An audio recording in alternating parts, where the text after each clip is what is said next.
जय हिंद दोस्तों, study triangle में आप सभी का स्वागत है। दोस्तों, आप सभी लोग जानते होंगे दिल्ली पुलिस का एग्ज़ाम आपका करीब आ चुका है और उत्तर प्रदेश पुलिस का एग्ज़ाम भी आपका आने वाला है। इन सभी को ध्यान में रखते हुए जीके के पोर्शन के हम टॉप 10 प्रश्नों को आपके सामने लेकर आए हैं। इन 10 प्रश्नों का हम पूरा एनालिसिस कराएंगे और इन 10 प्रश्नों में हमने स्टैटिक जीके, साइंस, ज्योग्राफी और हिस्ट्री के प्रश्नों को शामिल किया है। इन प्रश्नों से बनने वाले जितने भी इंपॉर्टेंट पॉइंट हैं उन सभी को हम कवर कराएंगे और ऑप्शन से बनने वाले जितने भी प्रश्न आप लोगों के होंगे उन सभी को हम पूरा कराने वाले हैं। तो चलिए स्टार्ट करते हैं। अगर आपका एग्ज़ाम उत्तर प्रदेश पुलिस या दिल्ली पुलिस का है तो ये क्लास आपके लिए बहुत ज़्यादा इंपॉर्टेंट होने वाली है जीके के पोर्शन के लिए।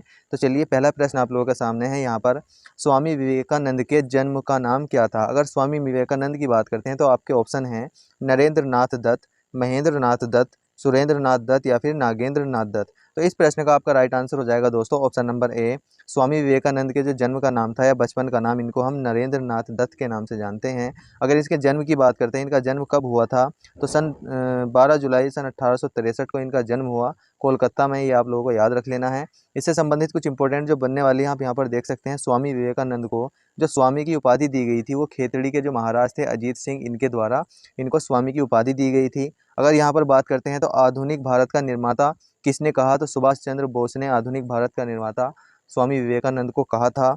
अगर शिकागो धर्म सम्मेलन की बात करते हैं, शिकागो में एक धर्म सम्मेलन हुआ, उसमें इन्होंने कब भाग लिया था तो 1893 में। यहाँ पर आप लोगों को याद रख लेना है। और रामकृष्ण मिशन की स्थापना इन्होंने 1857 में, जो रामकृष्ण परमहंस इनके गुरु थे उनके नाम पर इन्होंने रामकृष्ण मिशन की स्थापना 1897 में की थी। और यहाँ पर 4 जुलाई सन 1902 को इनकी मृत्यु हो गई थी। यह बात आप लोगों को स्वामी विवेकानंद के जीवन से ये बातें इंपॉर्टेंट हैं, ये आपको याद रख लेनी है। नेक्स्ट यहाँ पर है प्रश्न नंबर 2, निम्नलिखित में से किस वर्ष में भारतीय राष्ट्रीय कांग्रेस के किस अधिवेशन में भारत का राष्ट्रीय गीत वंदे मातरम गाया गया था? आपको बताना है जो भारतीय राष्ट्रीय कांग्रेस का अधिवेशन ऐसा कौन सा था जिसमें जो भारत का राष्ट्रीय गीत वंदे मातरम है यह गाया गया था। तो आपके ऑप्शन है 1934, 1935, 1876 या फिर 1896। तो दोस्तों इस प्रश्न का आपका राइट आंसर हो जाएगा ऑप्शन नंबर डी, सन 1896 में वंदे मातरम गाया गया था। 1896 कौन सा अधिवेशन था तो कांग्रेस का कलकत्ता अधिवेशन था। और इसके अध्यक्ष की बात करते हैं तो रहमतुल्लाह सयानी जी 1896 के कलकत्ता अधिवेशन के अध्यक्ष थे। नेक्स्ट अगर हम बात करते हैं यहाँ पर गायन की, तो यहाँ पर गायन जो किया था रविन्द्रनाथ टैगोर जी ने किया था, लेकिन लिखा किसके द्वारा गया था? बंकिम चंद्र चटर्जी के द्वारा वंदे मातरम लिखा गया था। और गाया किसने था? रविन्द्रनाथ टैगोर ने गाया था। और बंकिम चंद्र चटर्जी की पुस्तक आनंद मठ से यह लिया गया था।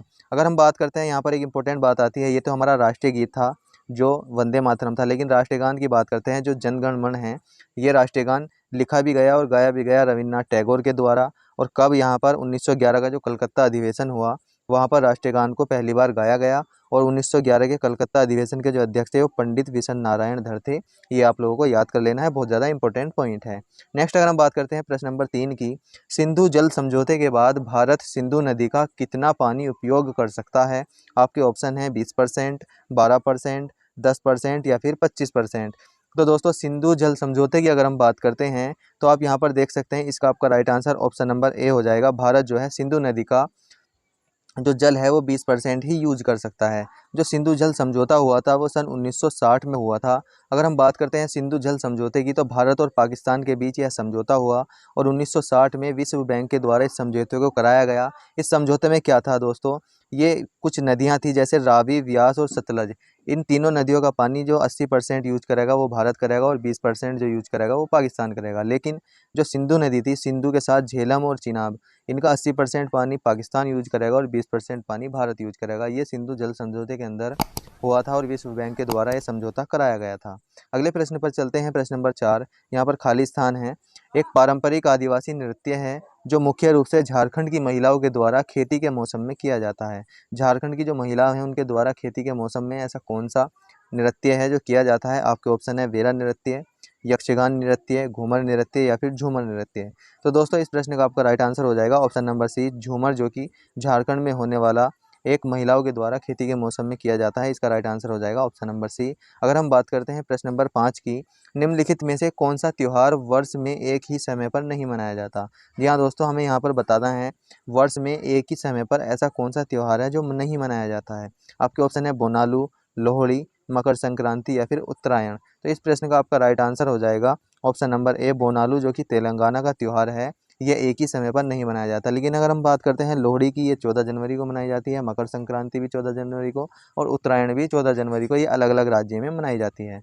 नेक्स्ट यहाँ पर अगर हम बात करते हैं इससे संबंधित कुछ इंपॉर्टेंट बात, तो यहाँ पर 14 जनवरी को ही जो हम बनाते हैं, जैसे लोहड़ी, मकर संक्रांति और उत्तरायण, यहाँ पर 14 जनवरी को ही माघसाजी जो कि हिमाचल प्रदेश में मनाया जाता है, पोंगल तमिलनाडु में मनाया जाता है और सुग्गी कर्नाटक में। ये सब 14 जनवरी को मनाए जाने वाले त्यौहार हैं। लोहड़ी यहाँ पर आप लोगों को याद रख लेनी है, क्या बोलते हैं, यहाँ पर याद रख लेनी है, लोहड़ी पंजाब में मनाई जाती है। नेक्स्ट यहाँ पर है तेलंगाना के त्यौहार की अगर हम बात करते हैं, इसका आपका राइट आंसर था तेलंगाना। तो तेलंगाना के त्यौहार भी हमें पढ़ने चाहिए। तो तेलंगाना के अगर त्योहारों की बात करते हैं तो बोनालू त्यौहार था, जो कि काली माँ की पूजा के लिए मनाया जाता है। अगर तेलंगाना के अन्य की बात करते हैं, अन्य त्योहारों की, तो कुचिपुड़ी और मेदराम जात्रा, ये भी तेलंगाना का त्यौहार है। सदर महोत्सव, पिरला पांडुगा या बथुकम्बा, जिसको हम फूलों का त्यौहार बोलते हैं, ये सब तेलंगाना राज्य से संबंधित है, आप लोगों को नहीं याद कर लेना है। प्रश्न नंबर 6 है, दुनिया का एकमात्र देश जिसका ध्वज वर्गाकार या आयताकार नहीं है वह कौन सा है। दोस्तों आपने हमारा सब मैप देखा होगा, कुछ इस प्रकार से हमारा मैप बना होता है। तो ये आयताकार हमारा मैप है। तो यहाँ पर ऐसा देश आप लोगों को बताना है जिसका ध्वज ना तो वर्गाकार है ना ही आयताकार है। आपके ऑप्शन है भारत, श्रीलंका, म्यांमार या फिर नेपाल। तो इस प्रश्न का आपका राइट आंसर हो जाएगा ऑप्शन नंबर डी। नेपाल का जो है ध्वज कैसा है, वह त्रिकोणीय है, ना तो उसका वर्गाकार है और ना ही आयताकार है, त्रिकोणीय जो है नेपाल का ध्वज हो जाएगा। अगर यहाँ पर बात करते हैं, यहाँ पर आप देख सकते हैं ये इंडिया का ये वर्गाकार आप लोग देख सकते हैं, लेकिन यहाँ पर साइड में आपके सामने ये नेपाल का आपके सामने ध्वज दिखाई दे रहा होगा। नेपाल का ध्वज कैसा है, त्रिकोणीय आप लोग देख सकते हैं, कुछ इस प्रकार से त्रिकोणीय ये बना हुआ है। नेक्स्ट अगर हम बात करते हैं प्रश्न नंबर 7 की, उस सिख गुरु का नाम बताइए जिन्होंने पंजाबी भाषा लिखने के लिए जो गुरुमुखी लिपि होती है उसको विकसित किया था। आपके ऑप्शन है गुरु अंगद देव, गुरु रामदास, गुरु अर्जुन देव या फिर गुरु नानक देव। तो इस प्रश्न का आपका राइट आंसर हो जाएगा ऑप्शन नंबर ए। गुरु अंगद देव ने जो है जो गुरुमुखी लिपि में जो पंजाबी भाषा लिखी जाती है उसको विकसित किया था। अगर बात करते हैं हम सिखों के गुरु की, तो सिखों के यहाँ पर 10 गुरु आप लोगों को याद रख लेने हैं। पहला यहाँ पर गुरु नानक देव जी, दूसरे यहाँ पर देख सकते हैं गुरु अंगद देव जी यहाँ पर, तीसरे यहाँ पर गुरु अमरदास जी, गुरु रामदास जी यहाँ पर हो जाएंगे, गुरु अर्जुन देव हो जाएंगे यहाँ पर, गुरु हरगोबिंद साहिब जी हो जाएंगे, गुरु हरराय साहिब हो जाएंगे, गुरु हरकिशन साहिब जी, और यहाँ पर 6 हो गए, 8 हो गए। यहाँ पर 2 आप लोगों को याद रख लेने हैं लास्ट के, श्री गुरु तेग बहादुर साहिब यहाँ पर हो जाएंगे और गुरु गोविंद सिंह यहाँ पर सबसे आखिरी गुरु आप लोगों को याद कर लेने हैं। नेक्स्ट यहाँ पर है प्रश्न नंबर 8, बहमनी सल्तनत की स्थापना। यहाँ पर बहमनी सल्तनत से इंपॉर्टेंट पॉइंट है, बहमनी सल्तनत की स्थापना निम्नलिखित में से किस नेता ने की थी। अगर बहमनी साम्राज्य की बात करते हैं तो आपके ऑप्शन है मोहम्मद गबन, अलाउद्दीन हसन बहमन शाह, मोहम्मद शाह या फिर मोहम्मद बिन तुगलक। तो इस प्रश्न का आपका राइट आंसर हो जाएगा option number B. Alauddin Hasan Bahman Shah ने बहमनी सल्तनत की स्थापना की। यहाँ पर इसको अगर दूसरे नाम की बात करते हैं तो इसको हम हसन गंगू के नाम से जानते हैं। स्थापना कब की थी, तो यहाँ पर बहमनी साम्राज्य की स्थापना सन 1347 में कर्नाटक राज्य में की थी और यहाँ पर मोहम्मद बिन तुगलक का कार्यकाल उत्तर में चल रहा था। नेक्स्ट यहाँ पर अगर बात करते हैं बहमनी साम्राज्य कितने भागों में बटा हुआ था, तो यहाँ पर आप देख सकते हैं मैप में ये बहमनी साम्राज्य है, ये 5 भागों में बटा हुआ था। यहाँ पर देख सकते हैं आप गोलकुंडा, बीजापुर, बरार, बीदर और अहमदनगर, ये 5 भागों में बटा हुआ था ये बहमनी साम्राज्य। आप यहाँ पर देख सकते हैं ये बीदर का एरिया हो जाएगा, ये गोलकुंडा है, ये बरार है, ये बीजापुर है, ये अहमदनगर है और यहाँ पर ये विजयनगर है। तो ये सब जो है ये विजयनगर साम्राज्य है नीचे, लेकिन यहाँ पर ये जो है हमारा बहमनी साम्राज्य हो जाएगा। तो ये जो है 5 भागों में बटा हुआ था और बीदर जो थी इनकी राजधानी थी।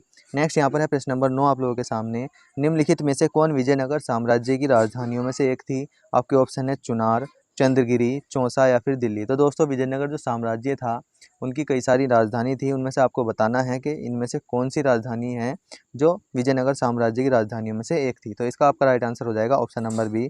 चंद्रगिरी जो है वह विजयनगर साम्राज्य की राजधानियों में से एक थी। अगर हम बात करते हैं विजयनगर साम्राज्य की, तो 1336 में इसकी स्थापना 2 भाइयों ने, हरिहर और बुक्का राय ने इसको की थी और मोहम्मद बिन तुगलक का ही समय था। अगर मोहम्मद बिन तुगलक के समय की बात करते हैं, आप यहाँ पर देख सकते हैं 1325 से लेकर 1351 तक मोहम्मद बिन तुगलक का समय था। अगर यहाँ पर इसकी राजधानियों की बात करते हैं तो विजयनगर जो साम्राज्य था उसकी 4 राजधानियाँ थी।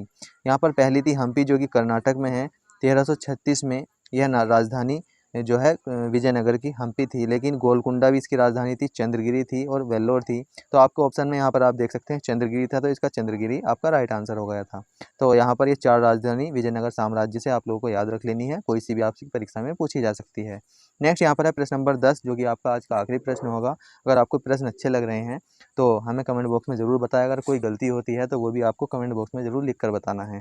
प्रश्न नंबर 10 यहाँ पर है, 1878 में किस वायसराय ने वर्नाकुलर प्रेस एक्ट पेश किया था? Viceroy Lytton, viceroy Ripon, viceroy Curzon या फिर वायसराय मिंटो।